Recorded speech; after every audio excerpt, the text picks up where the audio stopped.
It's now my pleasure to introduce Robin Seydel, who is passionate about cooperatives. She was one of the first few paid employees at La Montanita Cooperative and retired after 33 years there, working in many different capacities, including clerk, receiver, interim general manager, membership director, and community development coordinator. Robin helped develop the La Montanita Loan Fund, the first veteran farmer training program in the state, which is a volunteer program copied widely around the country. Did strategic planning for one of the nation's first food hubs, and supported the formation of other cooperatives and locations. She's on the board of the Cooperative Catalyst of New Mexico, and is the founding director of that organization, which now has new co-directors who are on this call.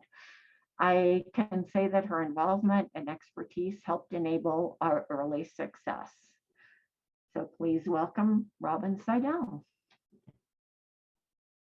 Wow, Sandra, thank you for that. It's an honor to be here, and this has been a really wonderful and exciting morning so far, and I hope that my slides will come up shortly. Angela, please. Thank you so much. All right, I'm going to run through these slides pretty quickly because you can read probably faster than I can speak. So next slide, please. Co-ops. Yes, I am very passionate about co-ops, and they are an important model for economic democracy and justice. Next slide. And here is a key difference for me. Here's the definition. And for me, a co-op is something that comes together, people come together to meet a common need or aspiration and share the benefits. And Mr. Lara talked about how corporations, and you see the two different member-owned, investor-owned, how corporations are chartered to make as much profit as possible. And that income, they want it to be unlimited. Whereas in a cooperative business, the return is limited based on patronage and not investment. You know, in a investor-owned corporation, excuse me, after you put a roof over your head, food on the table, shoes on the baby, you invest money in those shares of stock in that publicly held corporation. And for every share of stock that you can afford to buy with that extra money, you buy another vote. So you have more money, you buy more equality, you buy more votes in that organization. And the reason we think that co-ops are true economic democracy and far more just as a business model and as a vehicle to create economic democracy is you cannot buy more votes in a co-op organization. One member, one vote, that's it. And so that to me is key in democracy and creating the equity that we as seed folks really want to see happen. Next slide, please.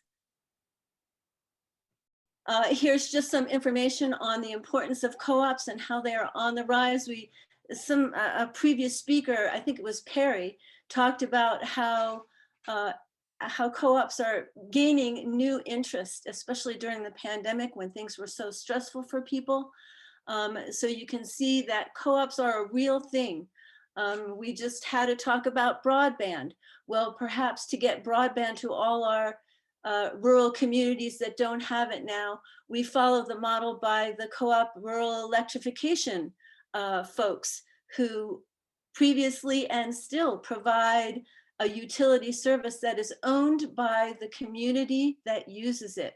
And that's another important difference if we're talking about equity and the building of community wealth, that the wealth stays in the community. Co-ops are owned by the community that use them. Next slide, please. Here's just a few different kinds of co-ops: consumer, producer, worker owned. We are also, thanks to the pandemic, seeing a wide variety of creative hybrids that are coming: producer, consumer, worker, producer, consumer, owner, all sorts of creative new cooperative forms. The kind of co-ops really that most of us understand really came to the fore in the 1850s with the Rochdale Society of Equitable Pioneers. And that model has been morphing and evolving over the past almost 200 years since they created this model of community ownership that we understand or use in the business world, I should say. And we're seeing many new, exciting new cooperative community-owned models. Next slide. I do want to say that luckily here in New Mexico, traditionally, we have a long history of cooperation and collaboration through our acequias, certainly in traditional native life, in our native communities. And so we have that understanding and that history here in New Mexico, and we really want to move that to the fore. And here are just a few business kinds of co-ops, you know, sort of based on the Rochdale model. Some are more progressive than others. Some started in the late 1800s, Ocean Spray for one, Ace Hardware, the mechanization of agriculture brought ACE into the picture where people needed the parts. Really big is agricultural co-ops, both producer for marketing, like Organic Valley, consumer like La Montanita and our food hub, all sorts of great co-op models based here. The collective Alvarado Street Bakery is a worker-owned collective that has been around for, I don't know, it must be close to 30 or 40 years by this point. Next slide, please. Again, you can find, here's two well-known local co-ops. Probably everybody on this call maybe has participated in one or the other of these co-ops. Next slide, please. Co-op principles and values. This is key.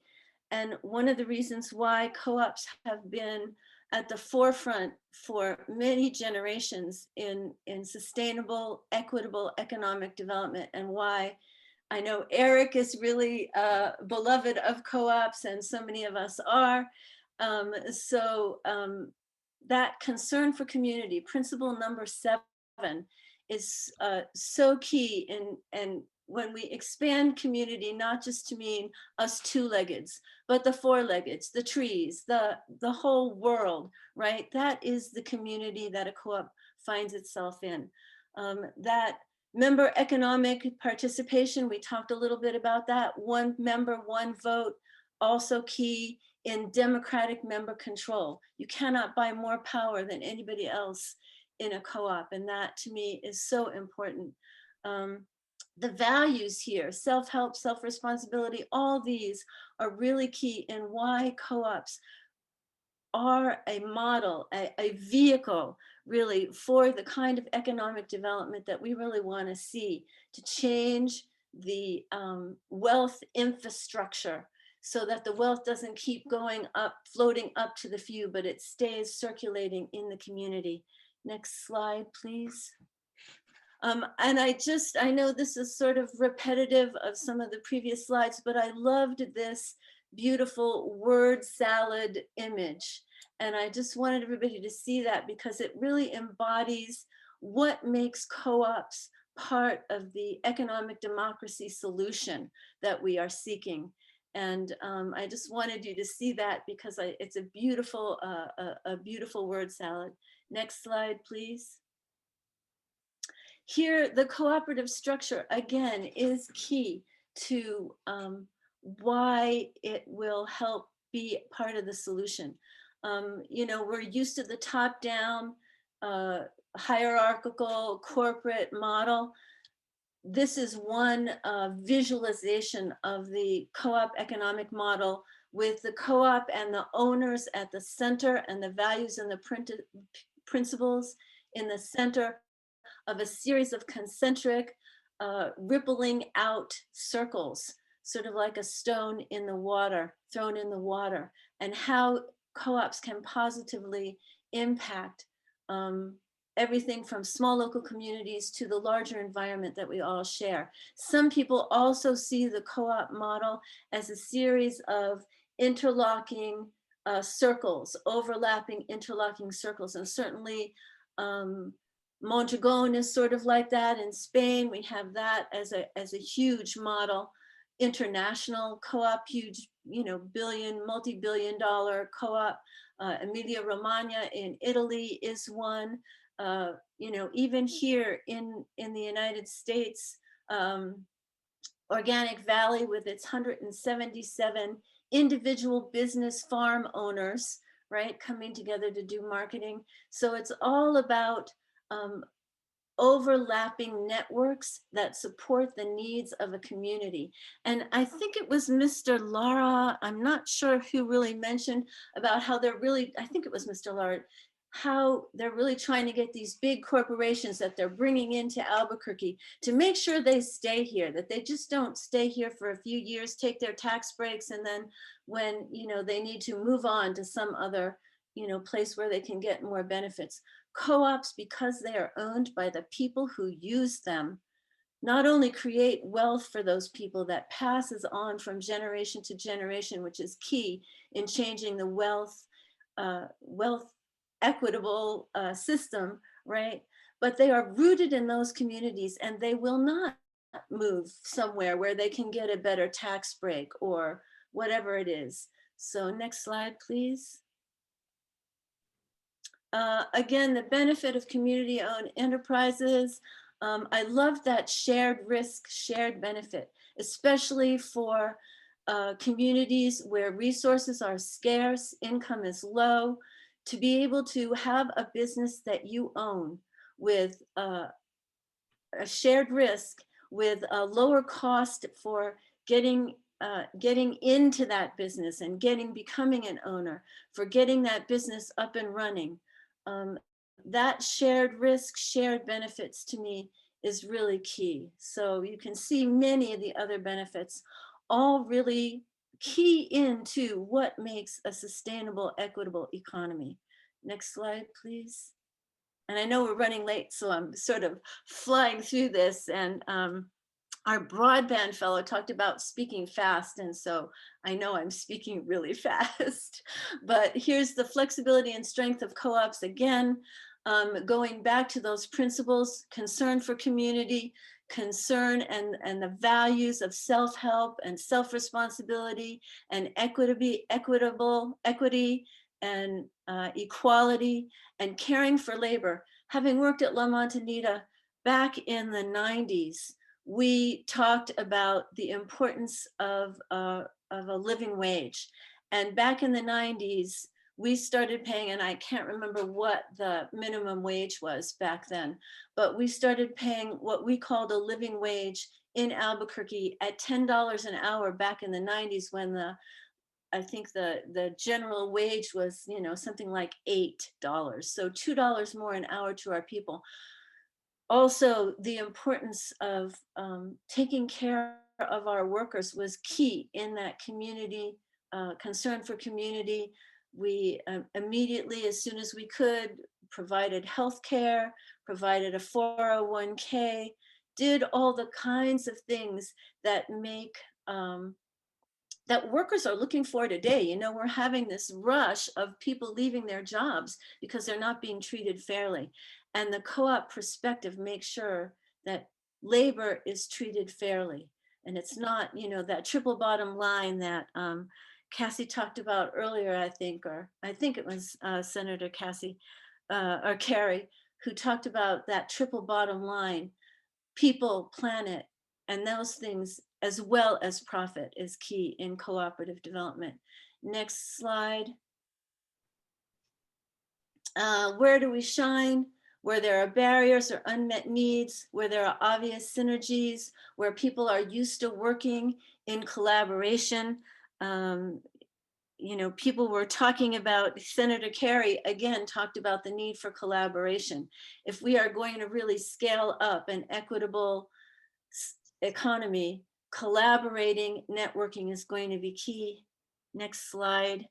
And I just want to say, Angela's, the public bank that Angela was talking about earlier is so key and so important, because one of the challenges for co-ops right now, because of their alternative community-owned structure, it is so hard to get loans, to get startup capital, to get the kind of capitalization and financing that communities with scarce resources need. And so that co-op, that public bank would be so important. And I also want to see, for all the policy people out there, or anybody who is involved or can speak to the USDA. Yes, the USDA makes grants for co-op economic development, but oftentimes those grants are so limited that they don't really do what communities who experience scarcity of capital and finance really need. And a perfect example is Co-op Catalyst had a grant from the USDA, and they got really mad at us and withdrew our grant because we used some of that money to build a corral for some Navajo agriculturalists who were forwarding a sheep co-op. And they said, oh, you can't do that. So we need to change some of the policies at the USDA so that their co-op development loans, or grants rather, really do the work that needs to be done in communities that experience scarcity. And I just wanted to put that out there so anybody who has gotten a USDA grant knows that first, getting is really difficult. Second, reporting is really difficult. And the limitations that they place on you is really difficult. So for our national folks who maybe have some clout there, our senators and our representatives who are listening in, I hope that you will work with the USD to help change that policy. Next slide, please. Last slide, how we compare.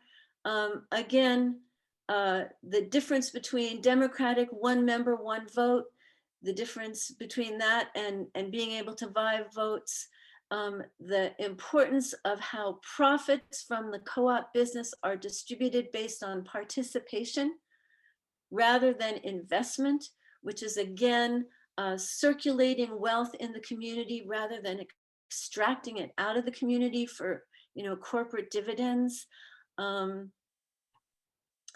Again, I'm passionate about co-ops. I'm really honored to be part of SEED, although I haven't been as active as I'd like to be because I've been working on some other issues in the community that are really important, and hope that we can really build a sustainable economic democracy through SEED and the work that we're doing. And I thank you all for listening. And I will type in information about how to contact Co-op Catalyst in the chat, and also my own personal email in the chat, and you are welcome to get in touch with me.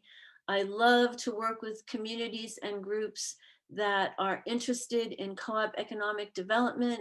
Sandra and I are working together on trying to put together some sort of hemp co-op for building materials, and other co-ops that are happening in the community. We really love to see that development. So thanks again.